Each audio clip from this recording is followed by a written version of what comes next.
പത്മാലയം എന്ന് പറയുന്ന ബംഗ്ലാവ് ഏതാ? പത്മാലയം അത് നമ്മുടെ വർമ്മസാറിന്റെ ബംഗ്ലാവല്ലേ? ഇവിടുന്ന് നേരെ ചെന്ന് എടുത്തോട്ട് കയറുമ്പോൾ വലതുവശത്ത് കടന്ന ആദ്യത്തെ കെട്ടിടമാ.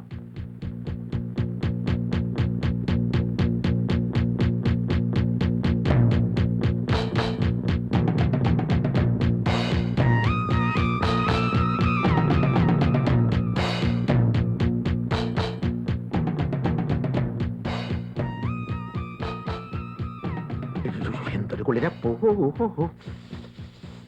തീപ്പെട്ടിയുണ്ടോ? ശ്രീദേവി ഉണ്ടോ? ഇല്ലല്ലോ. എവിടെ പോയി?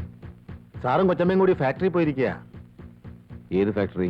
അവരുടെ ഫാക്ടറിയിലേക്ക്, അല്ലാതെ പിന്നെ നാട്ടുകാരുടെ ഫാക്ടറിയിലേക്കാണോ? സാറേ വല്ലതും പറയണോ? അല്ല, സാധാരണ ആരെങ്കിലും അവരെ അന്വേഷിച്ചു വന്നാൽ എഴുതി വെക്കാൻ ഒരു പുസ്തകം വെച്ചിട്ടുണ്ട്. അല്ല, അതെടുത്തോണ്ട് വരണമെന്നുണ്ടേ.